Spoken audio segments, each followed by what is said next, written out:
Hello, good evening my dear student. हम Pramod sir आप लोगों का पीके व एसएसटी एकेडमी में स्वागत करता हूं। तो आज मैं बच्चों आप लोगों को पढ़ाने जा रहा हूं, जैसा कि आप लोग देख सकते हैं बोर्ड पे, थिनर देन अ क्रिसेंट। थिनर देन अ क्रिसेंट ये आप लोगों का इंग्लिश का जो है पोएम है, ठीक है। थिनर देन अ क्रिसेंट। अब थिनर देन क्रिसेंट, थिनर मतलब होता है पतला, ठीक है, और क्रिसेंट का अर्थ हो जाता है मतलब चंद्रमा होती है ना, वो अर्धचंद्राकार जो होता है, तो अर्धचंद्राकार से भी पतला, ठीक है। अब इसके जो पोएट हैं आप लोगों को वो विद्यापति हैं, ठीक है। तो बोर्ड पे जो अभी हम लिखे आप लोगों को ये पोएम का स्टेंजा जो है सब, ठीक है, 3 स्टेंजा है इसमें, ये सब लिख दिए हैं। इससे पहले अबाउट द पोएट के बारे में हम आप लोगों को बुक से बता देते हैं, ठीक है, क्योंकि उतना लिखते तो फिर बोर्ड पे एडजस्ट होने में दिक्कत होता। तो अबाउट द जो पोएट है आप लोगों को ज्यादा कुछ नहीं दिया हुआ है इसके बारे में, विद्यापति के बारे में इतना ही दिया हुआ है कि born in the village of Bisfi in Madhubani on the eastern side of north Bihar, मतलब उत्तरी बिहार के मतलब मधुबनी जिला में इसका बिसाफी नाम का एक विलेज है, ठीक है, बिस्पी भी उसको कहते हैं, वहीं पे इसका जन्म हुआ था, ठीक है। और मेनली रूप से जो विद्यापति जी जो हैं वो भगवान श्री कृष्ण और राधाओं के प्रेम के ऊपर जो है बहुत सारी कविताओं को उन्होंने लिखा है। उसी कविताओं में से एक जो थिनर देन ए क्रिसेंट जो है, थिनर देन ए क्रिसेंट, ये भी भगवान श्री कृष्ण और राधा के प्रेम के कहानियां और उसके विरह पर आधारित है, ठीक है। His love songs recreated and रिवेल the world of Radha and Krishna. उसके बहुत सारे सॉन्ग भी मतलब आप लोग सुने होंगे, इसका बहुत सारे सॉन्ग भी, गीत भी निकला है राधा और कृष्ण के बारे में। अब इसमें दिया हुआ है कि in the present poem in the form of A report. अब ये जो पोएम है आप लोगों का थिनर देन ए क्रिसेंट, ये एक प्रकार का रिपोर्ट है, ठीक है। थिनर देन ए क्रिसेंट क्या है? एक प्रकार का रिपोर्ट है, एक सूचना है जो उसकी फ्रेंड जो है, मतलब राधा की जो फ्रेंड है, राधा की जो सहेली है, वो राधा के कंडीशन के बारे में मतलब श्री कृष्ण को जाती है बताने के लिए।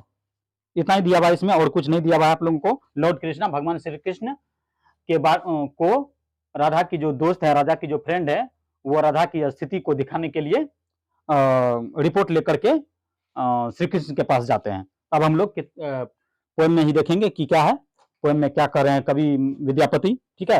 ये बात जान लीजिए, इतना ही दिया हुआ विद्यापति के बारे में कि ये बिहार के कवि हैं और इसका जन्म मधुबनी जिला में हुआ था, ठीक है, विस्पी नाम का एक गांव है, वहीं पर हुआ था। अब इसमें इस कविता में जो मतलब कवि जो लिखे हैं विद्यापति जी, वो राधा और प्रेम की श्री कृष्ण और राधा की प्रेम का जो विरह है, विरह जो होता है, अलगाव जो होता है, जुदाई जो होता है, उससे जो मतलब, ठीक है, उसी के बारे में इन्होंने लिखा है। क्या लिखा हुआ यहाँ पे देख लीजिए आप लोग। Her tears carved a river and sea broods on its bank, hurt and confuse.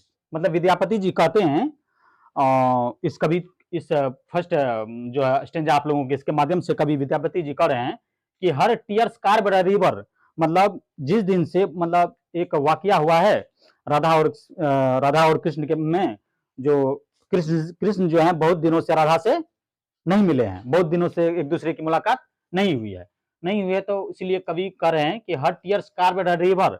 अब राधा जो है श्री कृष्ण से मिलने के लिए वो जो है मतलब आतुर हो चुकी है, व्याकुल हो उठी है, इसलिए क्या कर रही है वो, हर टीयर्स कार्व्ड अ रिवर, वो बहुत ही मतलब दुखी हो गई है।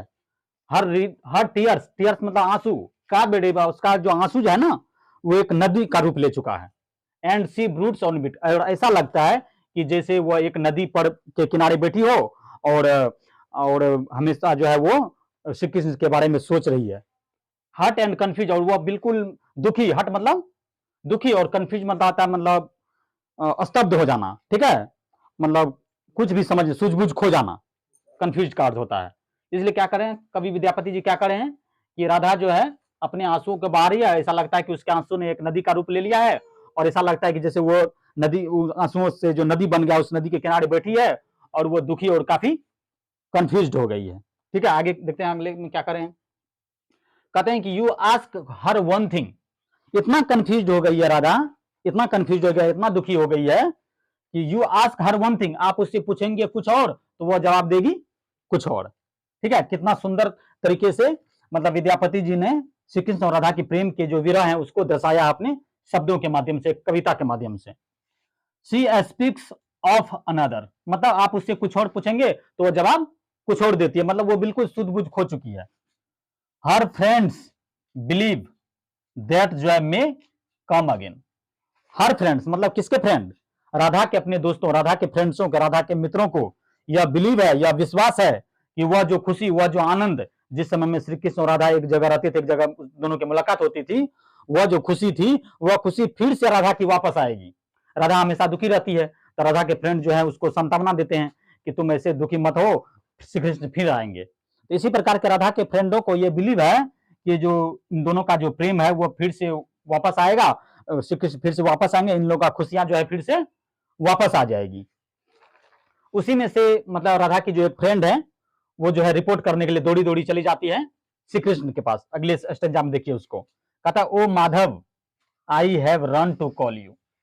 मतलब राधा की एक फ्रेंड दौड़ी दौड़ी चली जाती है श्री कृष्ण के पास और श्री कृष्ण से कहती है क्या क्या कहती है, देखिए क्या कहती है, कहता है ओ माधव, हे श्री कृष्ण, हे Madhav, I have run to call you, मैं दौड़ी दौड़ी आपके पास आई हूं, आपको बताने आई हूं, आपको समझाने आई हूं, आपको इस बात से अवगत कराने आई हूं कि आपके याद में राधा किस तरह से मतलब पतली होती जा रही है, किस तरह से वो मतलब बीमार पड़ती जा रही है।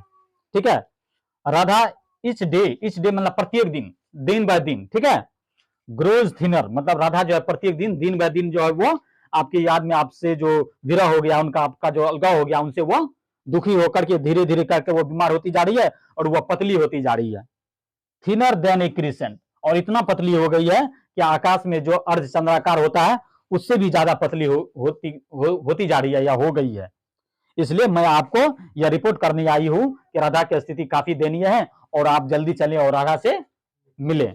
तो ये एक छोटा सा ही कविता था विद्यापति जी के बारे में, जो आशा करता हूं कि ये जो एक्सप्लेनेशन था आप लोगों को बहुत ही अच्छा लगा होगा, और अच्छा लगा होगा तो please like share and subscribe जरूर करेंगे।